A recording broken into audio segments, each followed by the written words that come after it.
Hey, what is going on guys? Today I want to share with you my completed work here on the Laevatein kit from Aoshima. And this will probably come as a surprise to a lot of you that I'm just finishing this kit because most of you probably didn't know that I was working on this kit. I reviewed this kit a couple years back after it first came out, and at the time I went through all the cleanup and sanding and everything, basically getting it completely ready to paint. And then I shelved it, and I never actually ended up painting it. So I had it all prepped for painting and just never got around to it. And then recently, Scott at SMS Paints, the scale model supply company, sent me some paints to play around with, just test out, just to use. And I thought, all right, well, now's a good opportunity to finally go ahead and paint that Laevatein kit that I've had sitting on the shelf forever. So I was limited to the colors that Scott used. He sent like, I think maybe 9 different colors. So I wanted to just kind of challenge myself to be creative with the different colors that he sent, and I wanted to do something unique and different with this, and so that's how I got to the very different color scheme that you're seeing here. So basically didn't make any modifications to the kit, it's all just straight out of the box. I only just changed the color scheme. I used that teal bluish color like for what would be like the inner frame of the kit, all the mechanical bits which were originally gray, and then for the white I used a kind of light gray and then a medium bluish gray color for the parts that were originally red on the kit. And I will just say this is not exactly how I was envisioning it would turn out, to be honest, because looking at the colors in the bottle, the main color, like for the white parts, I thought would be a little bit lighter, a little bit closer to white, and then the bluish gray I thought would be not as blue. So I thought it would be kind of mostly kind of like off-white, slightly bluish gray, and then that really like bright blue inner frame.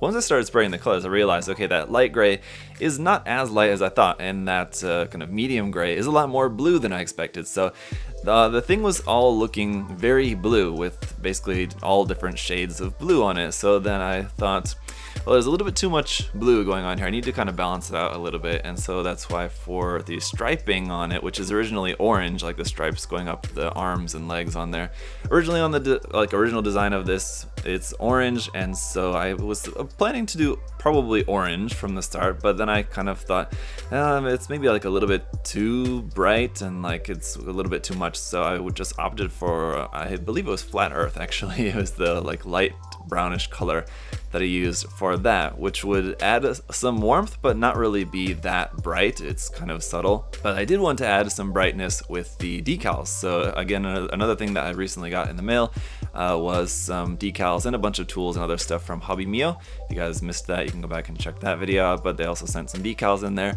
and I wanted to try out the decals. So the decals here are from a decal set from Hobby Mio. There's actually 2 different sets of decals, one of white and orange and the other one of gray and orange, so depending on what the background color is that the decal is placed on, I either used white and orange or gray and orange. So those decals I really like, but there wasn't very many like really small ones, so they're pretty good on like a larger scale thing where you don't want to place like a lot of really small little tiny decals. If you want a lot of little tiny markings, things like that, not really the best decal set for that, especially the decal set, the particular one that I use on these anyway. So something like this, or if you were using them on like something 1/32 scale or 1/72 scale, 1/60 scale, 1/20 scale, something like that, like a larger scale, probably going to be the best bet for those decals anyway, just based on the size of them. The only other decal that is not from that set is the big kanji marking up there on the shoulder. That's not from this set, that's just from a different set from HIQ. And the other thing that I did in an attempt to sort of warm up all the blues was for the panel lining color, which was actually done in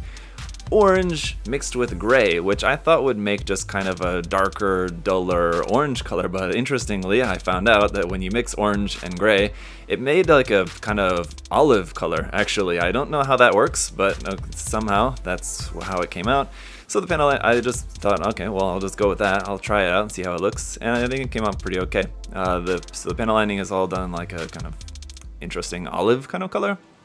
Also kind of helps to warm up the blue a little bit. And the weapons are subtle, but there is 2 different tones of gray in there, so hopefully you guys can see that. Hopefully it's coming through well enough in the video you guys can see that, because I really quite like that. The kind of couple different, subtle different tones of gray you can see on the weapons is kind of nice to break up the shape of those. If they were just all done in one solid same color, and they would look kind of just like a big chunk of gray or whatever. There's really nice detail and everything on there, but I really like the little bit of color separation I added in on those. And then finally for the clear piece, the kind of flame part there on the top of the head. If you guys remember from the original kit, that's just molded in plain clear, so I used 3 different colors of a clear fluorescent paints on that. So one was like blue-green, and then orange, and then yellow for the colors for that. So again, just that was basically just an experiment. If you guys have been watching my channel for a little while, or just kind of recently, you maybe have heard me talking about freeform jazz modeling, which is kind of a theory that came out of my Patreon Discord, and that definitely was the case for this one. So this was definitely a freeform jazz project where I was just making it up as I went. Basically, I had an idea of what I wanted to do with the color scheme in general, but then I was just kind of making adjustments along the way, and it came out how it came out. Not exactly what I had in mind, because I didn't really have a perfect vision for what the final product was gonna look like, but here it is. I think it's pretty cool. It's definitely very unique. I don't think that I've ever seen a Laevatein in these colors. I haven't seen that many painted Laevatein kits in general, really, to be honest, even though Aoshima makes one and Bandai makes one, and I think there's a Kotobukiya one. There may not be a Kotobukiya one, but anyway, there's at least 2 different versions of this kit out there in the world, and I haven't seen that many of them painted, but it's a really cool design. I would definitely highly recommend that you guys check out one of the kits, either the Bandai one or the Aoshima one. I like the Aoshima one because it's larger. Of course, Bandai's one is very nice as well, and I will say this one does have some issues. It does have some stability issues. It doesn't really stand up very well. I had to pin it to the base to really get it to stand up, otherwise the feet want to kind of spread out. The hip section's all kind of weak on this, and especially with the addition of that big massive gun added up onto the shoulder, those parts, the connection pieces for connecting the massive gun onto the top of the shoulder, those are definitely super glued. There's no way those are going to stay on there without gluing those. I think they probably did like during my review, but once I have like everything painted and everything, it was just not going to want to stay on there in a way that was stable enough that I felt comfortable leaving on there without gluing it. So added some super glue up on the shoulder, added some pins in the feet to pin it down to the base, and then as for the base, I mean, pretty simple. It's just like a little wood tray thing that I got, I think probably from Daiso or something, for just a couple bucks, and then just made a simple little plot plate piece to fit in there. Did some scribing and painting on that, added a couple decals, and just to make it like a simple kind of hanger base or kind of runway kind of base piece there. And that was pretty much it, guys. Basically, this was just another fun project. It was an excuse to try out some new paints from SMS, so again, thank you to SMS for sending those paints along. And it was a good chance for me to finally finish up a kit that had just been sitting on my shelf ready for paint for a long time. And now I can finally say that it's finished. And now that this one's finished, the good news is that then I can actually start on my final battle version of this, because I do also have the final battle version of this kit from Aoshima, and that was kind of my justification for buying the final battle version, because I thought, well, I already have the original, so do I really need the final battle version? Well, I'll just paint the original one that I've got and then sell that, and that'll be justification for getting a second one with the final battle version. So here it is. I've painted and already sold this one at this point, and now someday I've just got to get around to building the final battle version as well, which is basically the same kit, just has a bunch more weapons and stuff.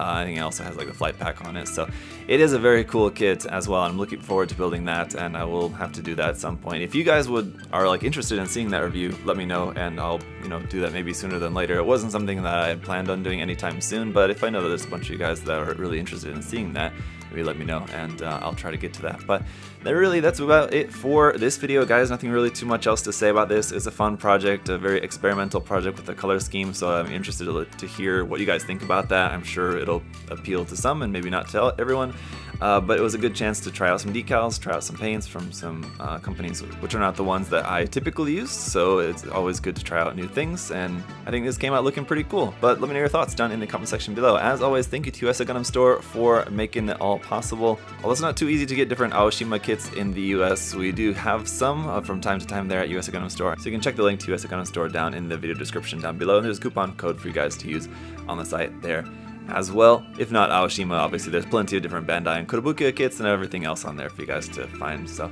thank you all so much for your support, liking the video, commenting, subscribing. It's all greatly appreciated. Until next time, I hope you're all having a great day. See you guys later. Bye bye.